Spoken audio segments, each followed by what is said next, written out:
Imagine que exista uma camada de conhecimento bíblico intencionalmente negligenciada e que essa camada esteja ligada a divindades africanas.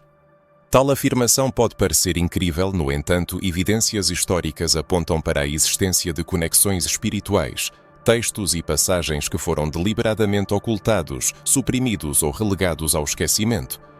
O que aconteceria se fosse descoberto que as raízes da espiritualidade humana estão intimamente entrelaçadas com sua herança africana, e não com a narrativa histórica geralmente aceita? E se os deuses antigos, adorados em terras africanas, não fossem meros ídolos pagãos, mas entidades espirituais cujas características ecoam as imagens registradas nas escrituras sagradas? No âmbito desta investigação, o leitor embarcará em uma jornada de descobertas espirituais capaz de subverter concepções arraigadas sobre a fé, a Bíblia e suas origens. Serão reveladas as razões pelas quais certos nomes, símbolos e tradições foram apagados da história oficial. O leitor compreenderá por que muitos estudiosos evitam este tema e como esse silenciamento influenciou a formação de gerações inteiras de fiéis desconectados de suas raízes africanas. O objetivo deste estudo não é a confrontação, mas a iluminação. O primeiro passo será a análise das omissões nos textos canônicos e a elucidação das razões pelas quais certos temas e personagens foram intencionalmente excluídos da narrativa. Em seguida, serão examinados os chamados livros apócrifos, que lançam luz sobre a espiritualidade africana e as culturas não europeias. O leitor ficará surpreso ao descobrir a presença africana registrada nos textos sagrados, personagens de origem cuxita, etíope e egípcia, cujas imagens a tradição religiosa tentou ocultar por trás de uma cortina de percepção ocidental. Depois, seguirá um mergulho em um tema ainda mais intrigante, a interconexão entre os Netjeru do Antigo Egito, os deuses africanos e os seres celestiais descritos na Bíblia. É possível que anjos e arcanjos tenham raízes mais antigas do que se pensa. Em que momento da história ocorreu a reescrita de eventos com o objetivo de apagar esses paralelos? O papel dos missionários nesse processo também não será negligenciado, como a colonização espiritual destruiu sistematicamente costumes e crenças africanas, substituindo-os por doutrinas criadas à imagem de um modelo cultural único. O leitor descobrirá que até a trajetória de Jesus esteve ligada à África, e sua permanência no Egito teve um caráter não apenas geográfico, mas também espiritual. A questão é: que conhecimentos ele adquiriu lá? Por que esse período de sua vida é tão raramente discutido? Em seguida, será preciso refletir sobre o conceito de deuses nas tradições africanas e as razões pelas quais a teologia cristã rotulou essas entidades como pagãs, apesar dos profundos paralelos existentes entre elas e os seres divinos descritos na Bíblia.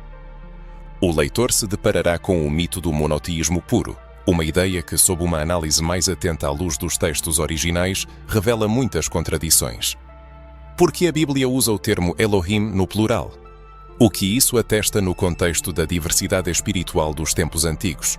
Posteriormente será abordada uma questão delicada e atual, a desafricanização da fé cristã. Como e por que ocorreu o embranquecimento dessa espiritualidade?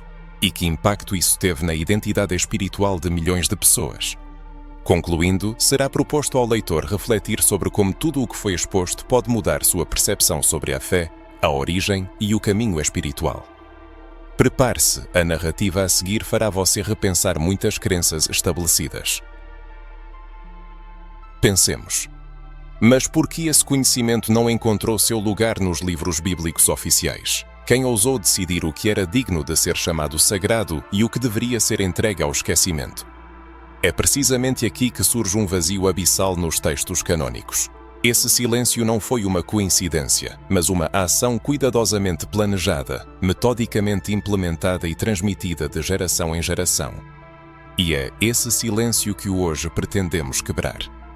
Imagina um vasto tesouro de sabedoria espiritual, onde centenas de pergaminhos, textos e testemunhos narram não apenas sobre um povo, mas sobre a diversidade de culturas, línguas e concepções do divino. Agora, imagine que alguém entra nesta biblioteca e começa a separar os livros em duas pilhas desiguais, aqueles que se encaixam em um determinado propósito e aqueles que devem ser destruídos, proibidos ou esquecidos. Foi assim que o cânon bíblico foi formado. O que hoje é conhecido como a Santa Bíblia passou por inúmeros filtros humanos, teológicos, políticos, culturais e, claro, coloniais. Talvez nem todos percebam que esses filtros ignoraram completamente as vozes espirituais da África, fontes de sabedoria que se originam nas tradições cuxita, egípcia, etíope e núbia. Muitos desses povos estavam profundamente imersos no mundo espiritual, nas manifestações de deuses, ou melhor, de forças divinas que governam vários aspectos da criação, da natureza e da própria alma humana.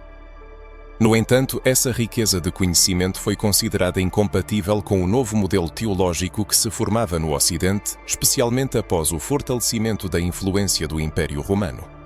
Os critérios de seleção, frequentemente apresentados como inspirados pela providência divina, foram na verdade ditados por interesses religiosos e políticos.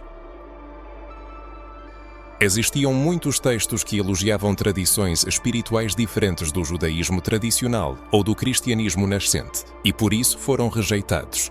Entre esses textos rejeitados destacam-se especialmente aqueles que continham menções a práticas, símbolos ou divindades associadas ao continente africano. Assim, a história sagrada foi moldada dentro de um paradigma eurocêntrico que apresentava a cultura africana como inferior, pagã ou até demoníaca. Como resultado, o conhecimento não europeu foi sistematicamente silenciado, ignorado e até perseguido. O que era sagrado para os povos africanos foi rotulado como feitiçaria, idolatria ou heresia. Orixás, voduns e enquis, diversas formas de manifestação do divino nas culturas africanas, foram excluídos da consideração como expressões espirituais legítimas. Mas e se essa exclusão não foi apenas por ignorância? E se foi intencional? E se existia um interesse específico em separar os povos africanos de sua própria herança espiritual para facilitar a dominação, a conversão forçada e a colonização da alma? Reflita sobre isso. Um povo privado do conhecimento de suas raízes espirituais torna-se vulnerável, facilmente manipulável e controlável. A destruição da espiritualidade indígena foi uma das ferramentas mais eficazes para estabelecer domínio sobre continentes inteiros. Assim, a Bíblia se transformou de um instrumento de libertação, como foi originalmente concebida, em uma arma de controle. As vozes que celebravam a conexão inseparável do ser humano com a natureza, seus ancestrais e o eterno ciclo de vida e morte, foram ofuscadas. Seu lugar foi ocupado por uma narrativa unificada, centralizada e sem alternativas, que não admitia desvios da forma estabelecida. É isso que explica a completa ausência de certos temas nas obras religiosas oficiais. Eles foram impiedosamente arrancados do contexto e apagados da memória coletiva. Você já se perguntou por que o Egito é tão frequentemente mencionado na Bíblia, mas exclusivamente sob uma luz negativa, como símbolo de escravidão e rebelião contra a vontade divina? Seria essa realmente a função do Egito no contexto espiritual bíblico, ou essa imagem foi intencionalmente criada para ocultar a sabedoria que florescia em suas terras? Afinal, o Egito foi o berço da ciência, da filosofia e de uma profunda espiritualidade. Muitos conhecimentos adquiridos por Moisés foram obtidos lá, mas isso é preferencialmente silenciado. A Etiópia, um dos países mais antigos, teve contato estreito com o judaísmo e o cristianismo primitivo. Comunidades judaicas existiam na Etiópia muito antes da destruição do templo em Jerusalém, e o cristianismo penetrou lá antes mesmo de seu reconhecimento oficial por Roma. No entanto, a ênfase na narrativa se deslocou para a Europa Central e o Sul global foi privado de voz. Os africanos aparecem na história sagrada apenas como personagens secundários ou figurantes exóticos, mas não como protagonistas. É por isso que este texto adquire um significado especial, pois não apenas revela temas excluídos, mas também restaura a dignidade de vozes apagadas. Ele nos oferece uma profunda reunião espiritual com aquilo que nos foi tirado ao longo dos séculos. E não é apenas uma questão de história ou curiosidade teológica, mas uma questão de identidade, alma e conhecimento de nossas origens, do porquê tanto do que éramos foi perdido. Se você está lendo estas linhas, talvez sinta um certo despertar dentro de si, a sensação de que faltam elementos importantes no quebra-cabeça de sua fé. E esse sentimento é perfeitamente justificado. Não é heresia, mas um eco de sua origem, clamando por reencontro. A espiritualidade africana não deve ser percebida como inimiga da Bíblia. O que deve ser questionado é o próprio processo de compilação da Bíblia, levantando perguntas sobre quem, para quem e com que propósitos ela foi criada. É necessário recordar os concílios que definiram o cânon bíblico, assembleias de líderes religiosos intimamente ligados ao Império Romano, que, a portas fechadas e com base em critérios políticos, decidiam o que era palavra de Deus e o que não era. Centenas de manuscritos foram avaliados, muitos dos quais continham profundas revelações espirituais, incluindo relatos de comunicação com entidades espirituais características das tradições africanas. Mas por que esses textos não foram preservados? Porque revelavam verdades que não se encaixavam no projeto de controle religioso que estava sendo estabelecido na época. Ao longo dos séculos, a história conheceu muitos casos de desaparecimento de obras literárias inteiras. Livros foram sistematicamente destruídos, bibliotecas foram transformadas em ruínas e tradições orais foram interrompidas sob o impacto de guerras, conquistas e a escravidão. No entanto, apesar de todas as adversidades, a semente da verdade se preservou e séculos depois deu novos brotos. Ela germina nos corações daqueles que se recusam a aceitar cegamente apenas o que lhes é permitido saber. Nos corações que buscam novos conhecimentos, sedentos por ouvir as vozes silenciadas e por se reconectar com o mundo espiritual em toda a sua plenitude e liberdade. É por isso que o autor convida os leitores não apenas a ler o texto, mas a refletir profundamente sobre ele, permitindo-se senti-lo. Se alguma vez na vida surgiu a sensação de que algo falta na fé, talvez seja essa a lacuna, a ausência de raízes sólidas. A Bíblia, na forma como chegou até nós, esconde muitos segredos, mas o objetivo do autor é revelá-los, trazer à luz o que foi ocultado nas sombras e resgatar o que foi perdido. A consciência de que o silenciamento de certos fatos nas escrituras canônicas não foi uma coincidência, mas uma escolha consciente, deliberada e sistemática, impulsiona a uma investigação ainda mais profunda. Afinal, o que foi excluído do texto bíblico oficial não desapareceu sem deixar vestígios. Ele se preservou nos recantos de antigas bibliotecas, nas mãos de monges, entre as páginas empoeiradas dos chamados livros apócrifos. Mas o que são esses livros? Por que foram excluídos do cânon? E que relação eles têm com as tradições espirituais africanas? É aqui que começa o processo de resgate do legado esquecido. Os apócrifos, do grego apócrifos, que significa oculto, secreto, são textos antigos que circularam nas comunidades judaicas e cristãs nos primórdios de sua existência, mas que nunca foram incluídos no cânon bíblico oficial. São evangelhos, epístolas, revelações, narrativas históricas e ditos sábios que, por uma ou outra razão, foram considerados inadequados para o público em geral. E se alguém pensa que esses textos apenas repetem o que já é conhecido, uma grande surpresa o aguarda. Muitos deles oferecem perspectivas completamente diferentes sobre a realidade espiritual, a natureza do ser humano e, claro, sobre a presença de entidades divinas que se assemelham aos arquétipos das divindades africanas. É bastante natural que surja a pergunta: por que esses textos foram considerados perigosos?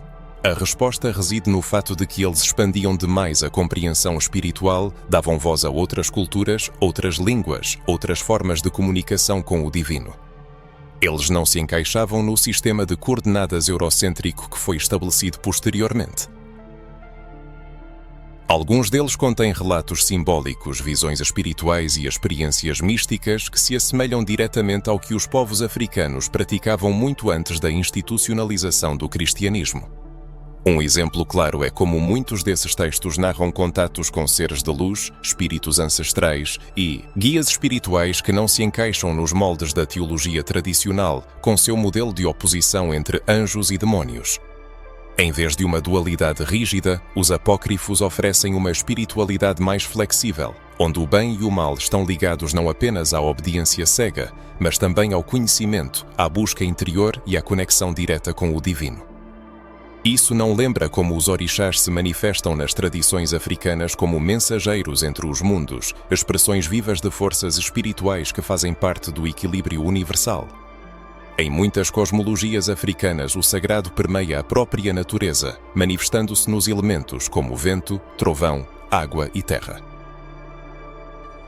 Curiosamente, ao se familiarizar com alguns evangelhos apócrifos, especialmente aqueles relacionados aos ensinamentos esotéricos de Jesus, dos primeiros gnósticos ou às revelações místicas de personagens bíblicos, descobre-se um quadro semelhante.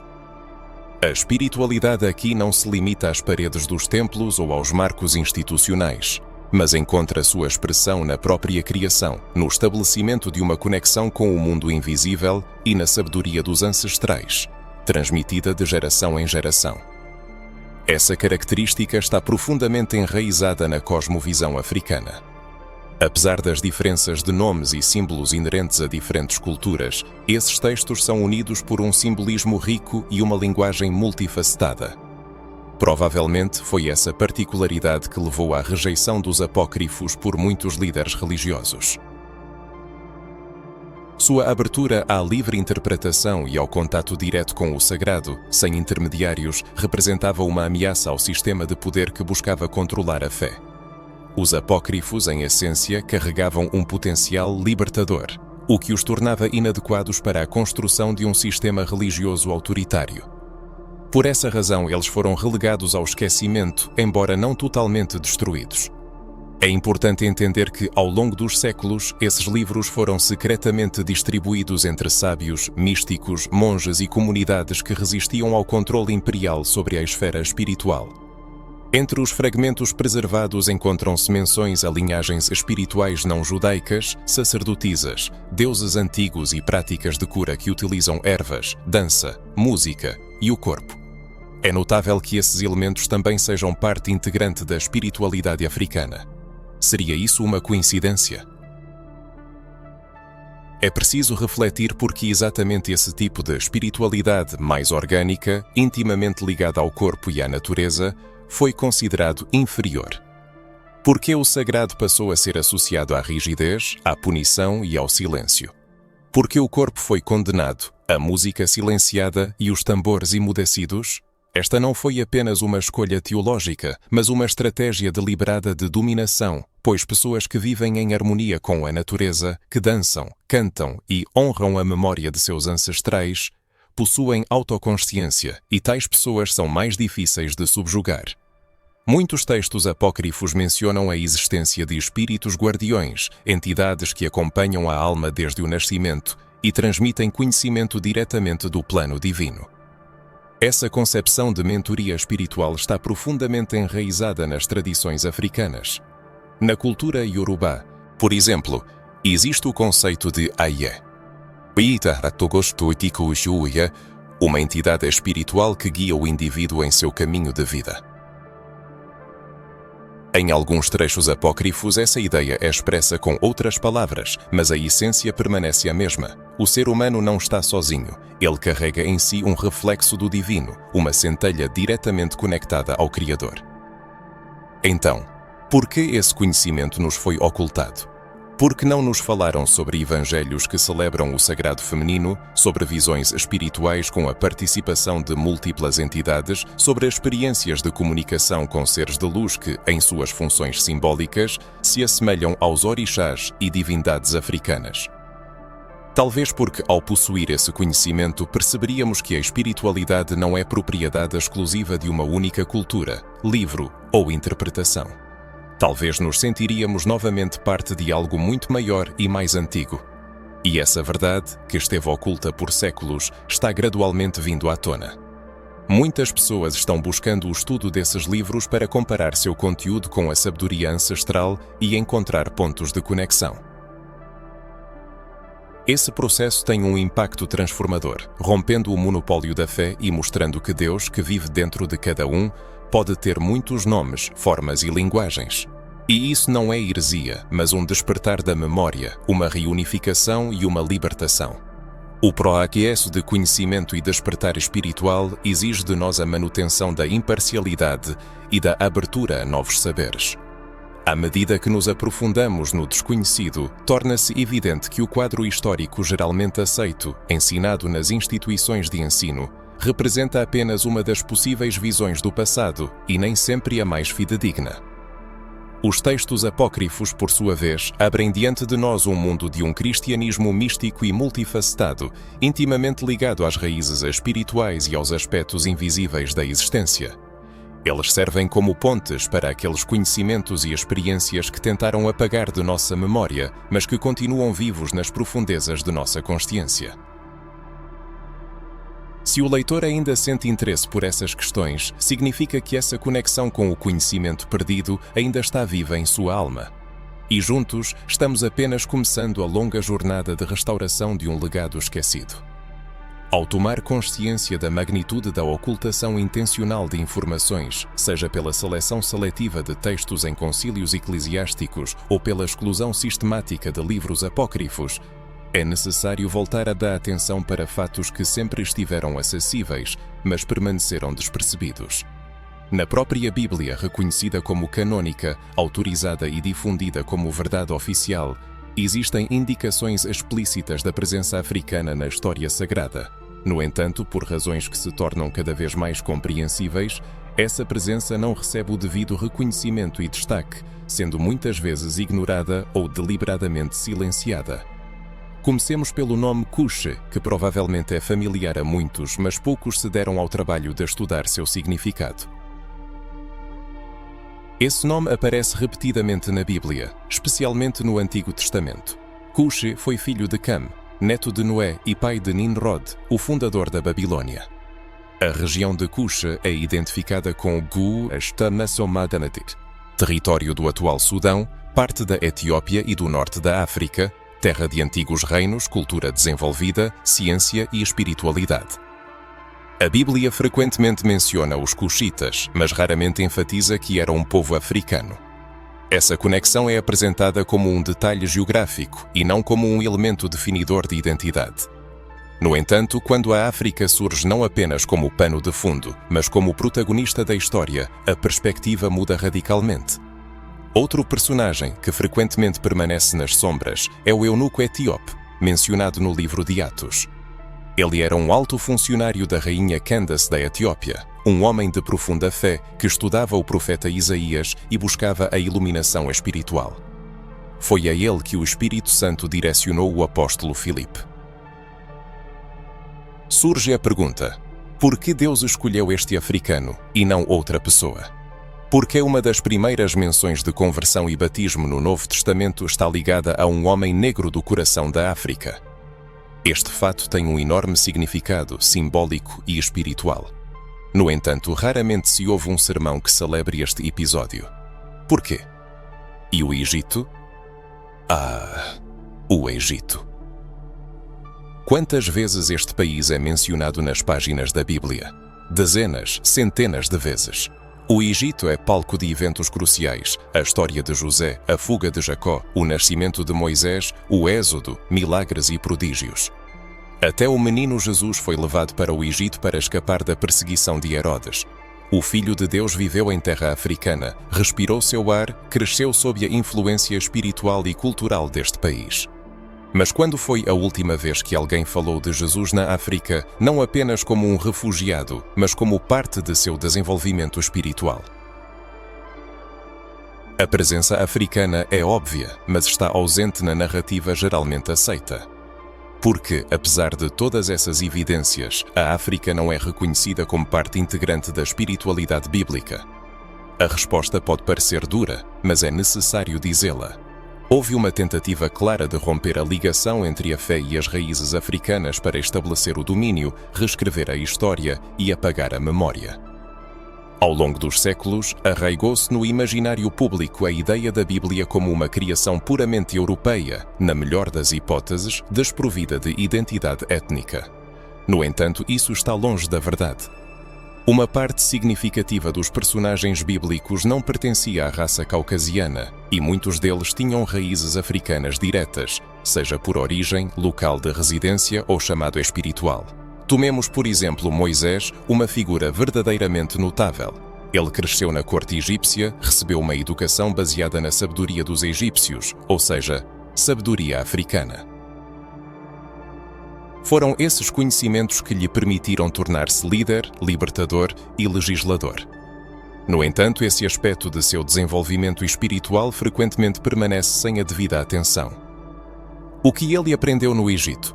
Quais rituais, cerimônias e símbolos acompanharam seu caminho até o encontro com a sarça ardente? Que influência africana serviu de base para o judaísmo? A verdade é que a presença africana na Bíblia é muito mais significativa do que se costuma pensar. A genealogia de Salomão, por exemplo, está indissoluvelmente ligada a uma das histórias mais enigmáticas, significativas da Bíblia, o encontro com a rainha de Sabá. Ela veio da África dotada de riquezas incalculáveis, sabedoria e profundo conhecimento. Sabá é tradicionalmente associada à Etiópia, ao Iêmen e a outras terras do sul, terras de pessoas de pele escura, terras de ouro e sabedoria antiga. Foi com ela que Salomão experimentou uma revelação espiritual que os transformou a ambos. Além disso, de acordo com as tradições etíopes, desse encontro nasceu Menelik, herdeiro da aliança davídica, a quem estava destinado a levar a Arca da Aliança para Axum. No entanto, essa história, tão rica, simbólica e cheia de significado espiritual, também foi entregue ao esquecimento.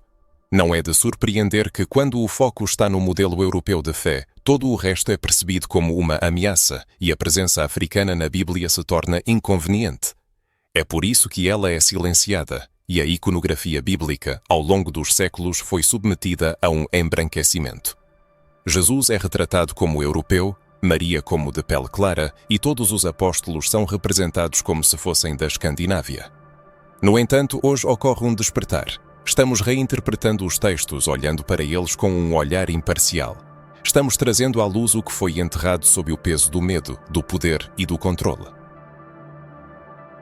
E talvez o mais importante é a consciência de que a fé cristã não deve contradizer a origem africana. Pelo contrário, ela nasceu nela, cresceu nela e foi fortalecida por ela. Os povos africanos não foram simplesmente convertidos ao cristianismo. Eles estavam, desde o início, entre os guardiões da espiritualidade, e não como personagens secundários, mas como protagonistas. Portanto, se você sente uma chama acender em seu coração, não ignore esse sentimento. É a memória espiritual que desperta, é a verdade pulsando dentro de você. E se alguma vez lhe pareceu que faltava algo em sua fé, talvez seja porque lhe ensinaram a rejeitar sua parte mais forte, suas raízes. A espiritualidade africana não é algo alheio à Bíblia, ela é parte integrante dela. Basta saber onde procurar. Vamos juntos restaurar o que foi perdido, devolver à Bíblia as vozes que ela nunca deveria ter perdido. A revelação está apenas começando.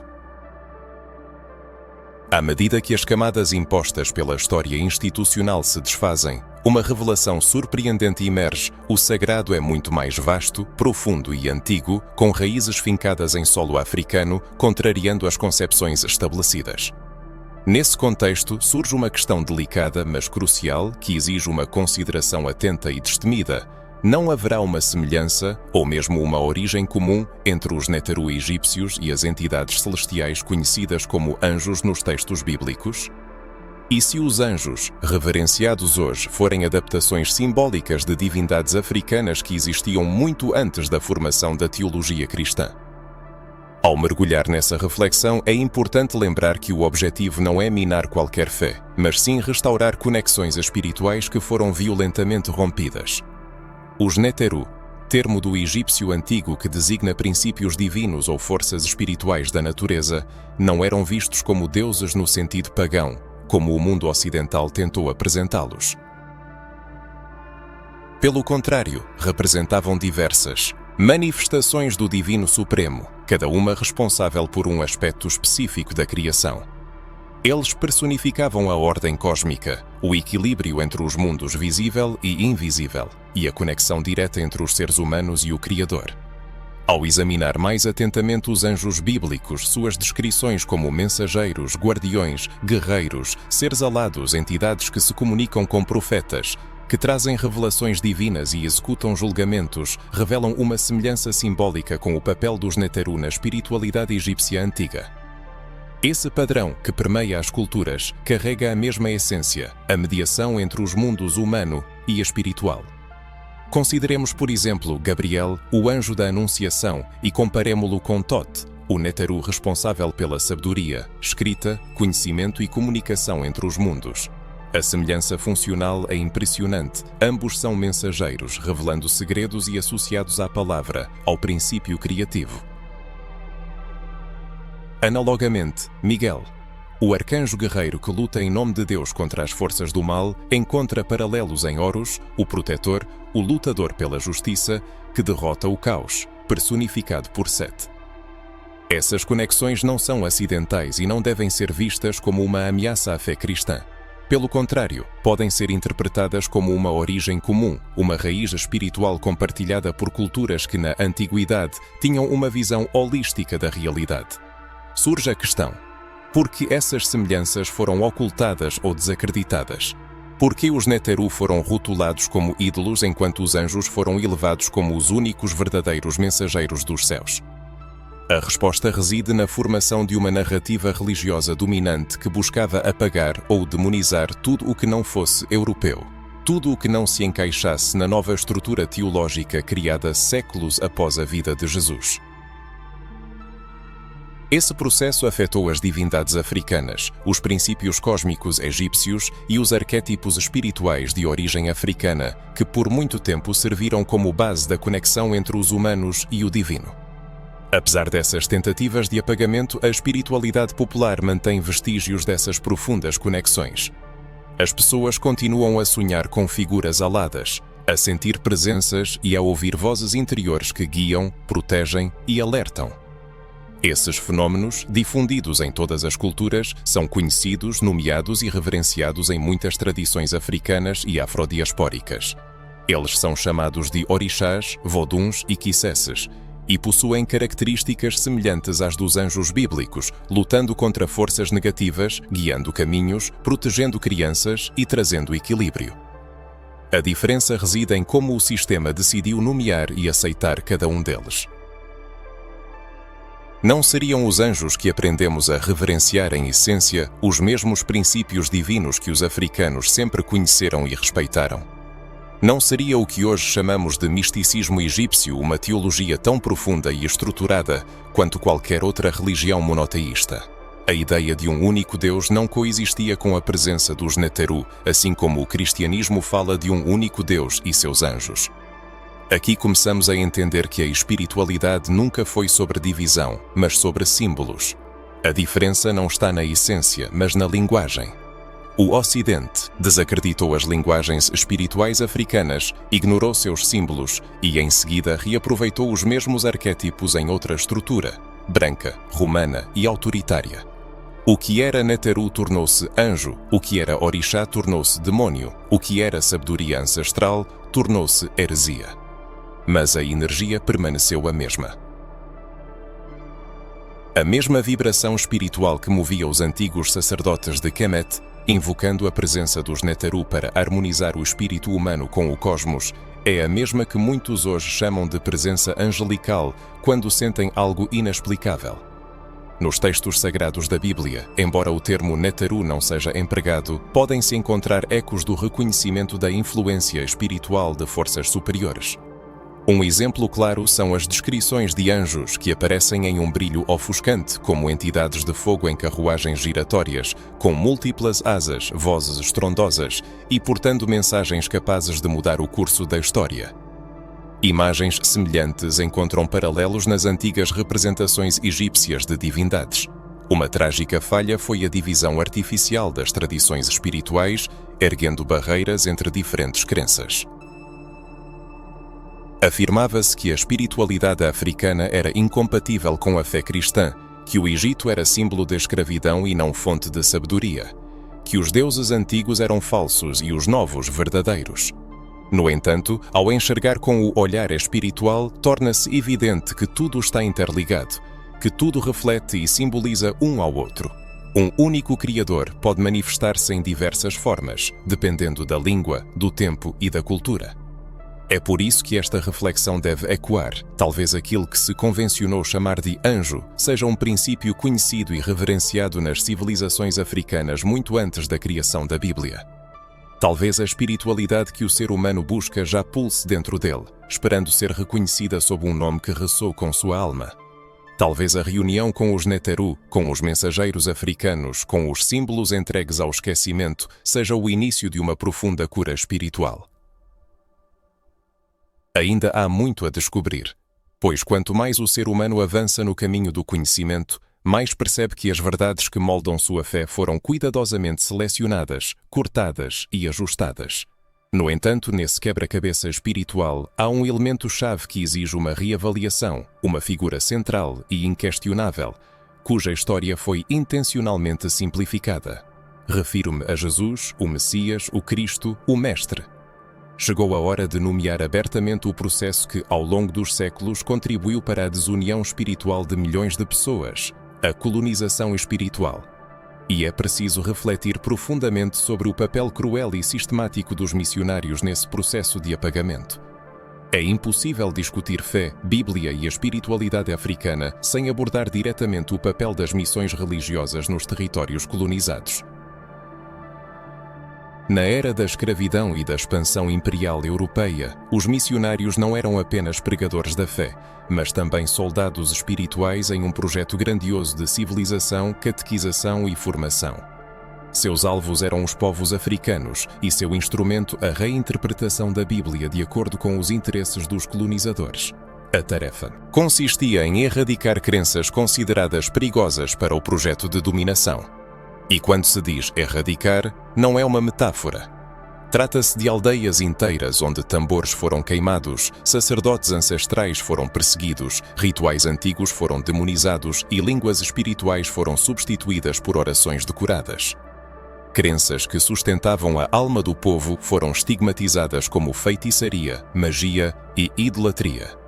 Tudo o que constituía a espiritualidade africana, seus orixás, seus cânticos, suas danças, seus símbolos, tornou-se objeto de condenação, como se o sagrado pudesse existir apenas em latim, em vestes brancas e com cruzes europeias. Os missionários cristãos frequentemente estavam na vanguarda das forças coloniais, penetrando em territórios africanos muito antes da chegada dos exércitos. Armados com a Bíblia, eles alegavam o desejo de salvar almas, mas sua catequese violenta se transformou em uma arma poderosa. Ao arrancar as pessoas de suas raízes espirituais, privando-as de sua identidade ancestral, direitos e símbolos, os missionários não apenas mudavam crenças, mas também rompiam os laços invisíveis que sustentavam sua existência. Essa ruptura foi realizada com uma crueldade simbólica sofisticada. Evidências históricas confirmam que jovens africanos eram proibidos, sob pena de castigo, de praticar seus costumes espirituais. Crianças eram batizadas à força, impedidas de pronunciar os nomes de seus ancestrais. Homens e mulheres eram punidos por recusarem seus oráculos, plantas sagradas e cânticos de cura. As escolas cristãs, promovidas pelos missionários, excluíam qualquer menção à cultura local, incutindo a ideia de que tudo o que era africano era pecaminoso, impuro, atrasado e inferior. A catequese forçada não foi apenas um processo de ensino, mas um ato de negação. As pessoas eram obrigadas a se envergonhar de sua fé ancestral, a esconder seus costumes, a mudar seus nomes para cristãos, a cessar a comunicação com seus ancestrais e a memorizar orações em uma língua estrangeira. Assim, gradualmente, o povo foi alienado de si mesmo, de suas origens e de suas raízes. Essa desunião deixou feridas profundas nas almas e mentes de milhões de pessoas.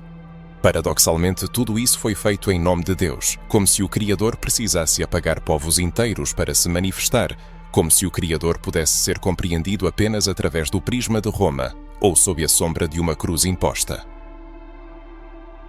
É importante ressaltar que não se trata da verdadeira fé ou do Cristo libertador, mas de um projeto de poder que usou a religião para destruir a espiritualidade de civilizações inteiras e reescrever a história em favor dos colonizadores. A Bíblia se transformou em arma, foi selecionada, adaptada, traduzida com parcialidade e apresentada como verdade absoluta. Textos que não se alinhavam aos objetivos dos colonizadores eram descartados e interpretações que elevavam a herança africana eram ignoradas. Símbolos que remetiam às tradições locais eram renomeados ou demonizados. Gradualmente foi-se criando uma narrativa em que Deus parecia pertencer apenas aos europeus brancos colonizadores, e tudo o que era africano era associado à escuridão, à perdição e à idolatria. Muitas gerações cresceram acreditando que os tambores eram um instrumento diabólico, os orixás eram demônios, os sacrifícios eram feitiçaria e as orações aos ancestrais eram invocações de espíritos malignos. As pessoas eram ensinadas a temer sua própria cultura, herança e fé. Isso não é uma coincidência, mas o resultado direto de ações organizadas e sistemáticas dos missionários que, sob o pretexto de salvação, semearam medo, culpa e vergonha. Essas ações levaram à crença de que existe apenas um caminho para o divino, e esse caminho é branco, europeu e controlado por instituições religiosas. A espiritualidade, apesar das tentativas de erradicá-la, sempre preserva uma centelha de vida. A história testemunha que, apesar da supressão, distorção e ocultação, a espiritualidade continua a vibrar, a resistir. Hoje, ela está retornando por aqueles que sentem algo mais do que dogmas, que sentem uma ruptura entre o conhecimento assimilado e a voz do coração. Essa ruptura não é heresia, mas uma memória espiritual, uma ânsia pelas origens, um chamado dos ancestrais. A consciência disso leva muitos a questionar: será que fui enganado? Será que o que era considerado pecado era minha herança espiritual? Será que os missionários trouxeram apenas um sistema religioso substituindo o divino dentro de mim? Essas perguntas são dolorosas, mas também curativas, nos devolvendo ao caminho da verdade.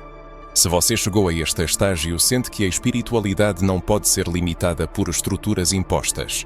Surge a necessidade de buscar, ouvir, sentir, recordar o esquecido. Essa memória não é externa, ela está dentro, no sangue, na memória genética, na intuição, no som do tambor silencioso, no nome de um ancestral que orava antes da chegada dos missionários. E se supusermos que Jesus, em seus primeiros anos, viveu no Egito, e isso não é apenas um fato geográfico, mas um marco espiritual? Sabe-se que José, Maria e Jesus fugiram para o Egito devido à ameaça de Herodes. No entanto, raramente se pergunta: por que justamente o Egito? Por que Deus escolheu este lugar para proteger seu filho? Por que a proteção divina se manifestou em um território considerado símbolo de idolatria e escravidão? É necessário desvendar o contexto espiritual do Egito daquela época. Não era apenas a terra dos faraós, mas um antigo centro espiritual, um berço de sabedoria, onde se estudava o corpo, a alma, os ciclos da vida, a energia da criação e as leis divinas. Lá se falava da imortalidade da alma, do julgamento espiritual, dos princípios divinos, da conexão com os ancestrais e com a natureza. E foi para lá que Jesus foi levado. Coincidência?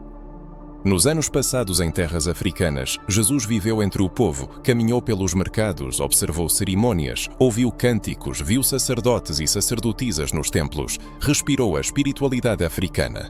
É impossível que essa experiência não tenha influenciado sua formação. Possivelmente muitos dos ensinamentos de Jesus têm raízes nesse período que as escrituras canônicas ignoram.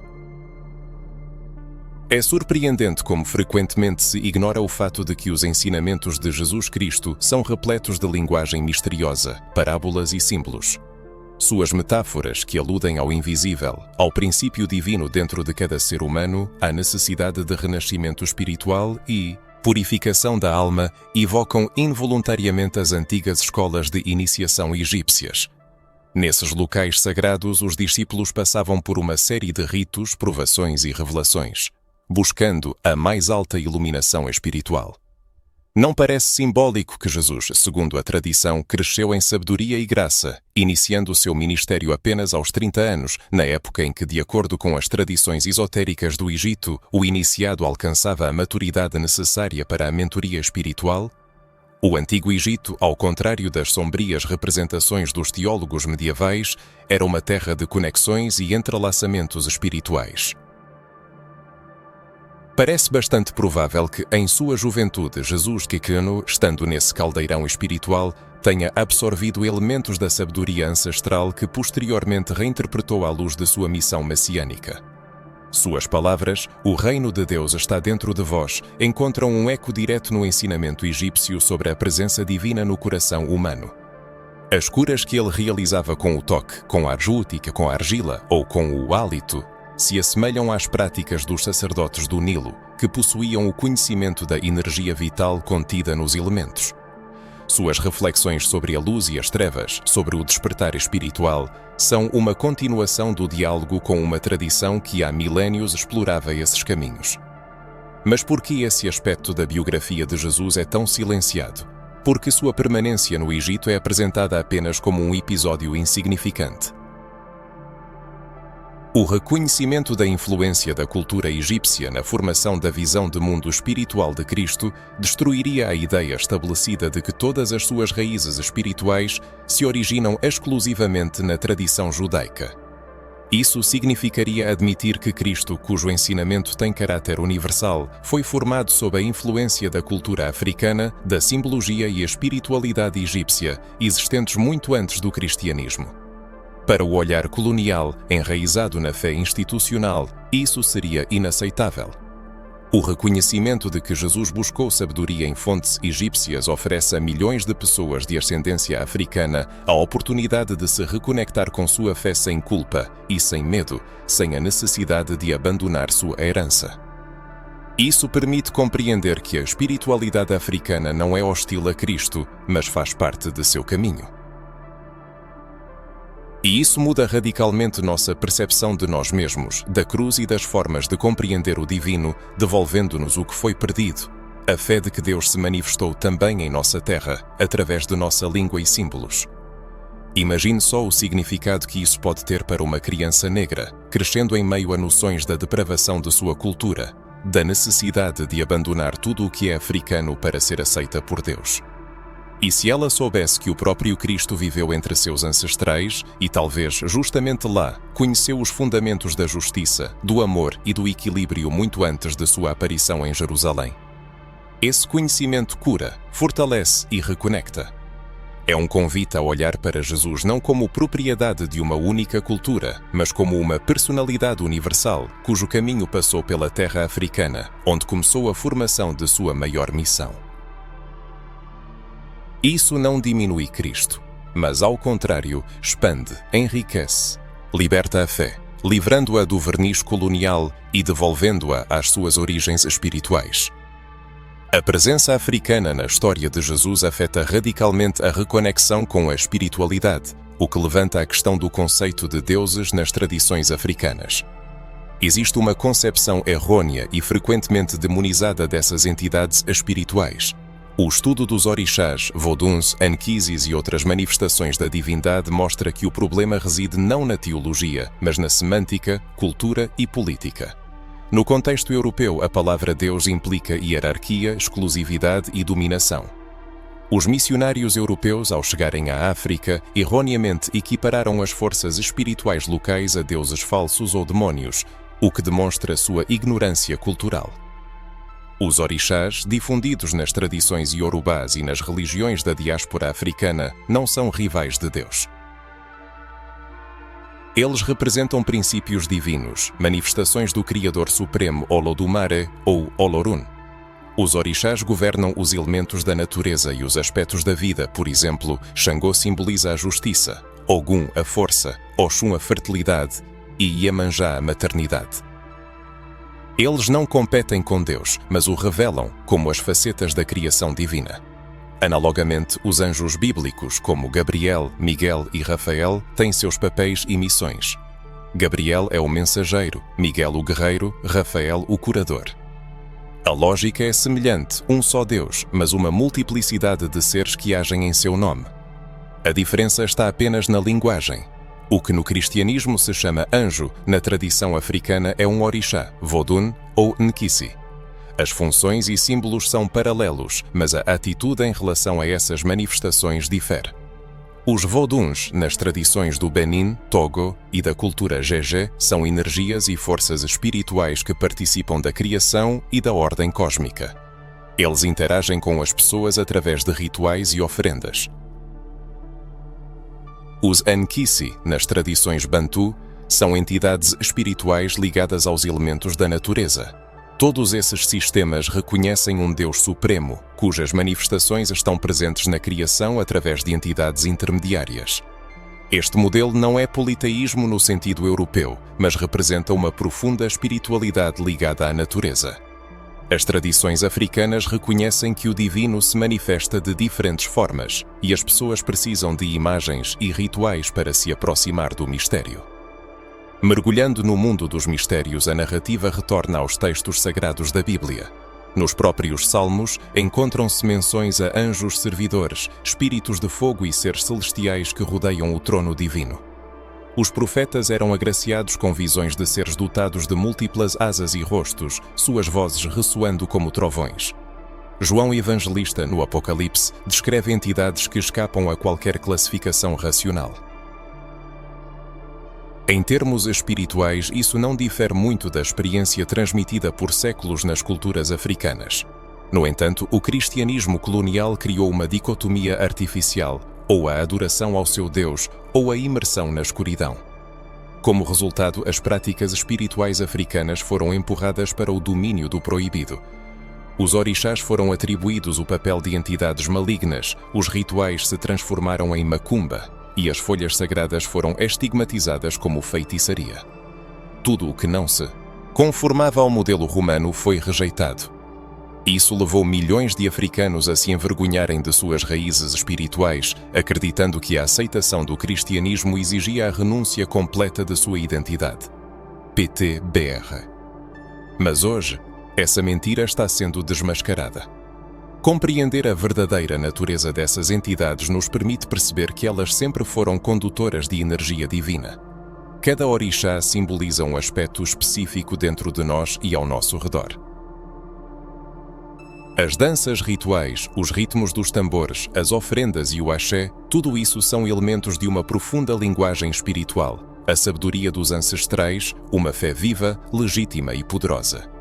E isso não precisa necessariamente contradizer a Bíblia. Pelo contrário, pode ser visto como uma expansão da fé, uma redescoberta, uma perspectiva mais ampla sobre o sagrado, o reconhecimento de que a espiritualidade africana nunca precisou de permissão para existir. Ela sempre existiu, tirando força da terra, do céu, da água, do fogo, da própria vida, pulsando e continuando a nos chamar. Anteriormente, discutiu-se o conceito de divindades africanas, orixás, voduns, anquises, e seu papel como manifestações legítimas de uma profunda experiência de comunhão com o divino. Agora vale a pena questionar uma das ideias mais difundidas e menos contestadas na tradição religiosa ocidental, a ideia de um monoteísmo puro como base absoluta e inquestionável da fé bíblica desde os seus primeiros capítulos. Mas será que foi realmente assim? É necessário reconhecer que o conceito de um único Deus, como é conhecido hoje, com sua teologia centralizada, não surgiu pronto no livro de Gênesis. Ao examinar os textos originais em hebraico, descobre-se um fato curioso, incômodo para os padrões dogmáticos, mas profundamente revelador. A palavra usada para designar Deus no Antigo Testamento, especialmente no início da criação, não é uma palavra no singular. É Elohim, um termo no plural. Elohim, em hebraico, significa literalmente deuses. Por que então a tradução moderna o transmite como Deus? Porque essa pluralidade linguística é ignorada. Porque o texto original foi adaptado a um modelo de fé que surgiu séculos depois, quando as estruturas religiosas e políticas exigiam centralização e controle, essa pergunta muda tudo. Se o próprio texto da criação usa uma palavra no plural para se referir ao divino, isso sugere que a compreensão de Deus pelos antigos hebreus era muito mais complexa, fluida e simbólica do que se costuma acreditar. Nas Escrituras Sagradas pode-se encontrar algo que exige atenção especial. Quando na revelação divina se ouve, façamos o homem à nossa imagem, conforme a nossa semelhança, surge a questão do plural do verbo. Quem está implícito nesse nós? A quem o Criador se dirige? Por que não se diz simplesmente eu faço ou eu crio o homem à minha imagem? Esse nós indica uma pluralidade, um conselho celestial, uma assembleia de forças criativas, que é um mistério que foi excessivamente simplificado na teologia tradicional. Nesse contexto, a espiritualidade africana oferece chaves para a interpretação. Nas tradições ancestrais, o divino é sempre apresentado no plural.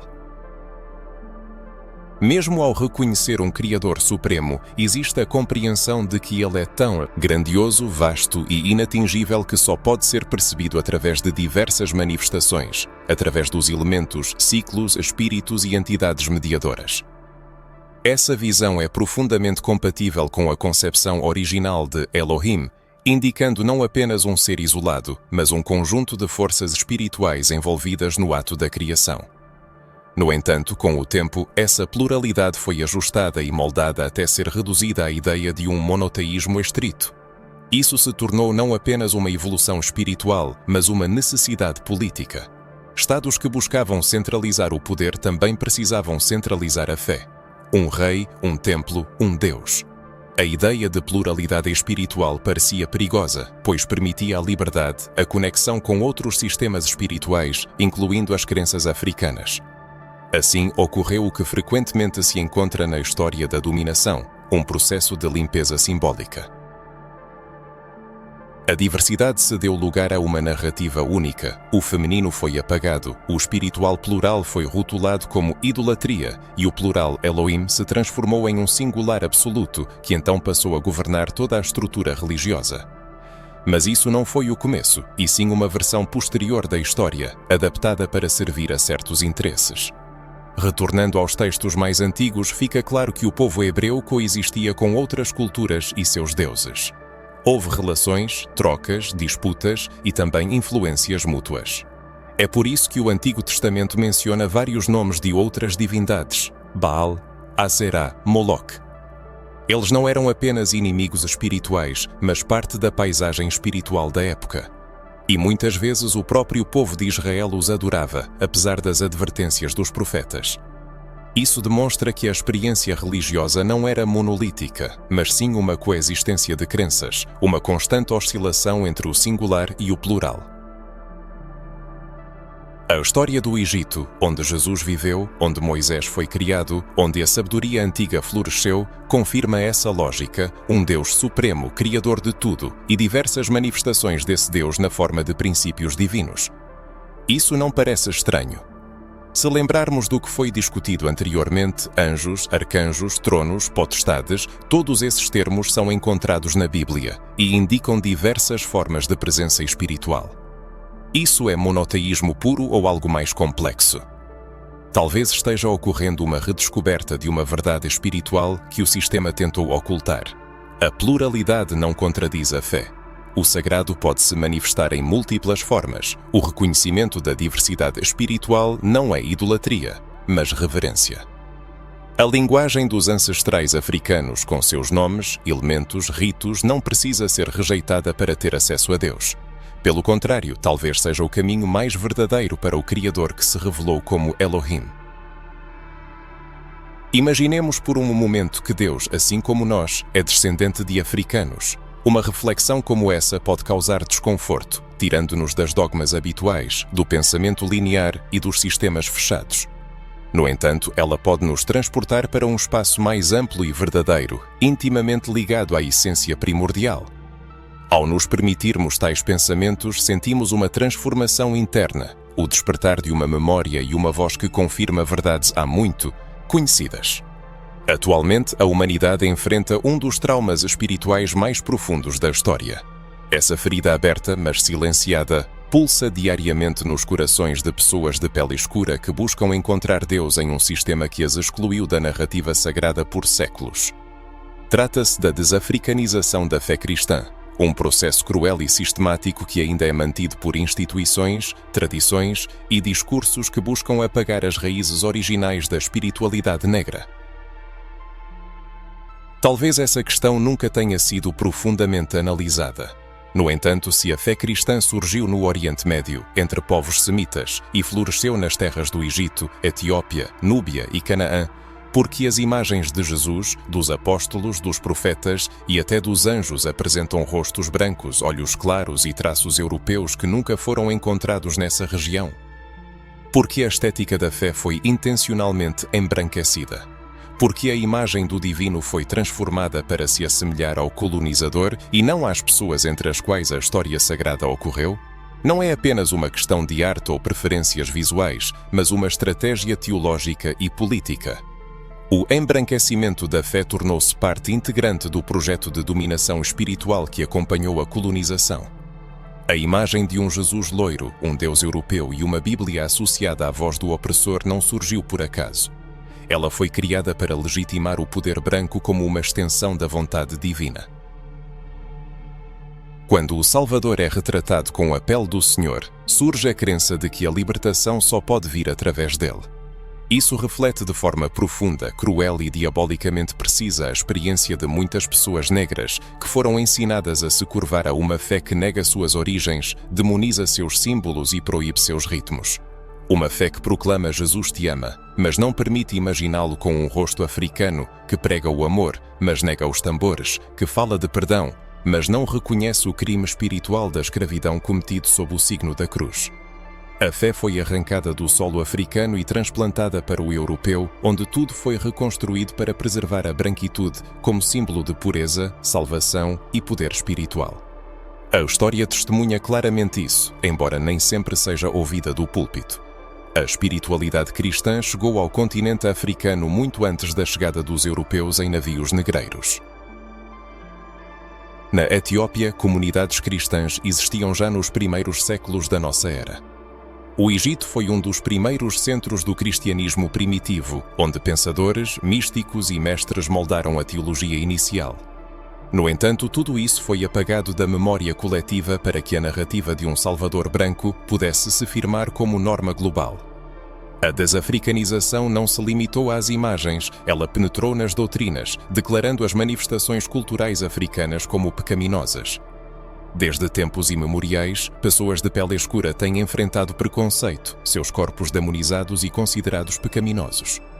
O patrimônio cultural das mulheres negras que desempenhavam o papel de sacerdotisas em suas comunidades foi intencionalmente silenciado ou distorcido, e o conhecimento espiritual ancestral foi jogado no esquecimento para apresentar o cristianismo como uma religião enraizada exclusivamente na cultura europeia. No entanto, essa falsa interpretação desmorona sob o peso dos fatos históricos que testemunham as profundas raízes africanas da fé cristã. A espiritualidade que surgiu nas margens do Nilo, que se refletiu em canções e danças populares, na veneração dos ancestrais e no reconhecimento do princípio divino na natureza, no cuidado com o corpo como um templo sagrado, está muito mais próxima dos ensinamentos de Jesus Cristo do que as práticas racionalistas modernas que substituíram a experiência espiritual viva. Retornar às raízes originais da fé não é uma rejeição de Cristo, mas uma sua reinterpretação. Significa ver em Jesus um homem negro, filho de um povo oprimido, um refugiado, nascido fora do sistema convencional e que encontrou abrigo no Egito, um homem que falava por parábolas e curava os doentes. Significa reconhecer nele alguém que defenderia os ancestrais e não seus escravizadores. Ele não rejeitaria as crenças populares, mas reconheceria seu poder de cura. Ele não teria medo dos sons dos tambores, mas dançaria ao som deles. Ele não imporia um modelo europeu de fé, mas acenderia o fogo da fé nos corações de cada povo, permitindo que ela se manifestasse em formas únicas. A fé precisa ser enriquecida com cores vibrantes, preenchida com sons vivos e ter sua corporeidade restaurada. Para isso é necessário libertar a espiritualidade da influência colonial, parar de buscar aprovação de sistemas que nunca nos aceitaram por completo. Precisamos nos permitir imaginar um Deus que se parece conosco, fala nossa língua, segue nosso caminho, dança conosco, ouve nossas canções e nos reconhece como seus. A reconexão com as raízes ancestrais da fé é essencial não apenas para a restauração da identidade, mas também para a da conquista da liberdade espiritual. Enquanto continuarmos a adorar uma imagem de Jesus mais parecida com o opressor do que com o oprimido, sentiremos a necessidade de permissão para a existência espiritual. Mas é hora de pôr um fim a isso. É hora de olhar no espelho e ver o reflexo do sagrado, de ter orgulho de nossas tradições, de orar com todo o corpo, de acender velas conscientemente, de cantar orações livremente e de declarar sem medo: minha fé tem raízes africanas. A alma anseia por verdade, reconexão e sentido.